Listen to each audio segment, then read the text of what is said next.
marami po salamat sa walang sawa ninyong pag-support sa ating silent viewers, OFW, all YT team supporters, members, at sa mga laging nagpapasugod sa aming mga premiere during the day and the night also. Maraming po salamat.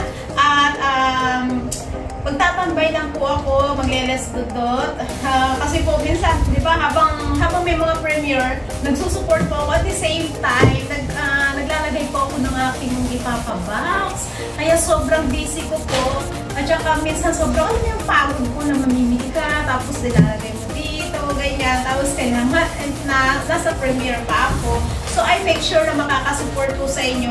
Pasensya na po kung minsan nagbigla akong ma-miss or ano man, talaga lang yun. So, ang dami-dami miss. Kailangan ko na rin po i-punta. Nag-aayos po ako ng ating ipapabox para sa ating pamilya. Ayan, para naman masaya sila.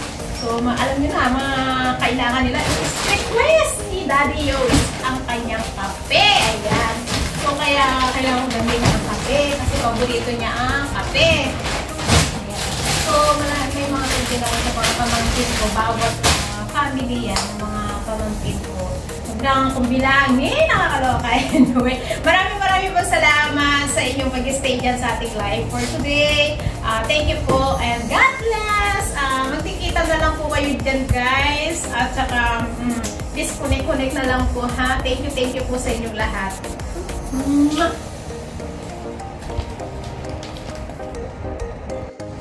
Hello mga kaaning-ani! Ayan, busy ang yours truly. Ayan, tayo maglalagay na ng ating mga ipapabox. Hindi kasi ito guys.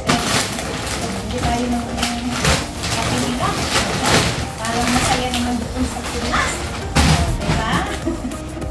Busy si aning-aning! Ayan, ingat po kayong lahat. God bless! Mama,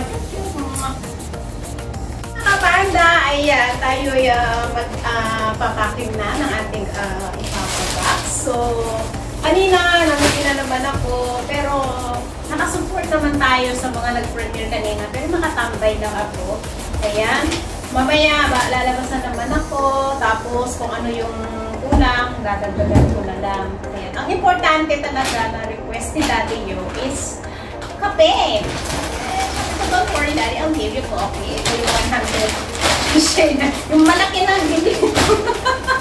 Kasi paborito na yan ko. At paborito na kape ko to. So, makon kasi siya sa kape. Pero sabi ko, medyo iles mo yung kape. Ayan. So, mag-unboxing. Magkuha tayo. Maglalagay na tayo dito. Malit lang naman itong aking box. So, most likely, ang ilalagay dito yung mga pangangailangan nila na, alam mo yun? Alam mo guys, sulit po. Kasi alam nyo, may tapong po, no? Detergent na bigat. Ayan. So, ayusin ko yan. So, marami tayo po at dishwashing po niyan, dalawang galon. So, usually, 3 or 4 na galon ang binibili ko dati. Kumuha lang kasi ako ng medyo maliit na box. Ayan.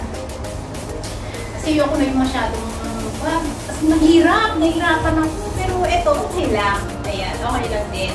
So, ayun guys, kaya sobrang busy si Panda, mamimili, tapos at the same time, magbabox, maglilinis pa ako. Ang dami-dami kong kalat dito. Pero, you don't have to worry, I make sure na makaka-support po ako sa inyo. Yan guys, so pag na-miss ko po kasi siya na kung magre-replay na lang po muna ako for the meantime, ganun na lang muna natin gagawin, di ba? Alam ko naman, naiintindihan nyo yan.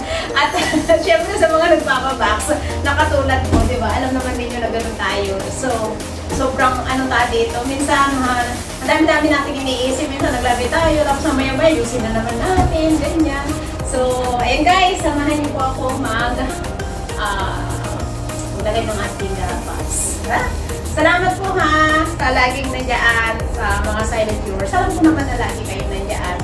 At na lagi sumusuporta sa amin. Thank you. Yun lang. Sobrang na-appreciate ko po yung support ninyo.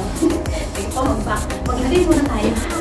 Kasi ang ginagawa ko, maglalagay pa kasi ako. Let's say, mga chocolate na nito, yung para sa mga kids, sa mga bawat pamilya ng aking mga pamangkin. May mga pangalan, so maglalagay pa ako ng pangalan niya to the family of this, may pangalan pa, ganyan. Para pag kinuha nila, meron na, hindi na nila kailangan na, ito, ganyan, hindi. So, usually, gano'n lang yung ginagawa ko. Tapos, kinukuha na lang nila yung one. Yung, let's say, pag may pangalan, ito yung family ganito. Lalagay na nila, separate na nila yan. At saka naglagay na rin ako ng bag na paglalagyan nila. Then, ibibigay na lang nila sa bawat family ng aking ate, mga pamangkin ko. Lalo na kasi dami ko mga pamangkin. Tapos ako, ayan. So, kailangan nagra-write down talaga ako. So, nilalagyan ko talaga ng mga pangalan niya that I make sure na wala akong ma-miss. Dahil kung meron minsan, may ako na naman ba ako? Or ano, ganyan-ganyan. So, kinakailangan ko pa silang tanungin. Diba? Lola ng peg! Ayan, guys. So, dyan lang po kayo, guys. At sa gabi ulit, ayan, may mga premiere na naman. So, tambay ko na lang po muna. Hindi ako makakapag-chika-chika. Diyos mayo, Marimar. Ang hirap, diba? Ikaw kaya ganyan, tapos ang luluto. Ay, nako. Anyway, I still can manage as long as masaya naman, diba? Yun nga lang, hindi ako masyado nakakamaris. Oh my God! Ayan guys, magpuan ko muna to. Lagi ito, hindi ako isa. Tapos kahapon, gabi na ako nakauwi. Kasi nagpunta pa ako ng Bupayo. Namili ako doon. So, puno-puno na naman ito kasi doon. Alam mo yung mga tao, pinagtitinginan nila ako kasi nga, ang dami kong dala. Tapos ang lit-lit. Ito yung dala ko laki-laki nito. Diba?